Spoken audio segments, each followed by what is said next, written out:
জাতীয় পার্টির জন্য একটা আইয়ামে জাহেলিয়াতের সময় দিয়েছে। আমরা মনে করি বিগত সরকার যে ইন্ডিভিজুয়াল দিয়েছে এগুলো বাতিল করা উচিত, সঠিক তদন্ত হওয়া উচিত, প্রত্যেক হত্যাকাণ্ডের বিচার হওয়া উচিত।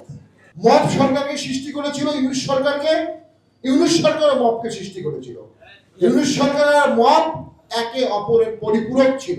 তারা দুজনে মিলে জাতীয় পার্টিকে সংসদের বাইরে রাখান, সেই অন্যায়ের সমুচিত জবাব দেবে।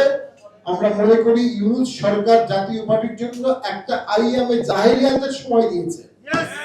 এই 1.5 বছর আমাদের জীবনের ঝুঁকি ছিল, আমাদের পুলিশ দিয়ে নির্যাতন করা হয়েছে, প্রশাসন দিয়ে নির্যাতন করা হয়েছে, আমাদের সাথে বৈষম্য করা হয়েছে।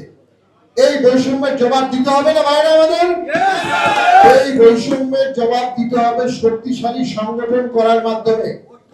আমরা ঐক্যবদ্ধভাবে সকলে গ্রামে যাব, আমরা ইউনিয়নে যাব, আমরা উপজেলায় যাব, আমরা জেলায় যাব, আমরা বিভাগে যাব। আমরা তৃণমূলকে শক্তিশালী করব। নতুন আঙ্গিকে নতুন জোয়ারে তারুণ্যের আভায় জাতীয় পার্টি জেগে উঠবে ইনশাআল্লাহ।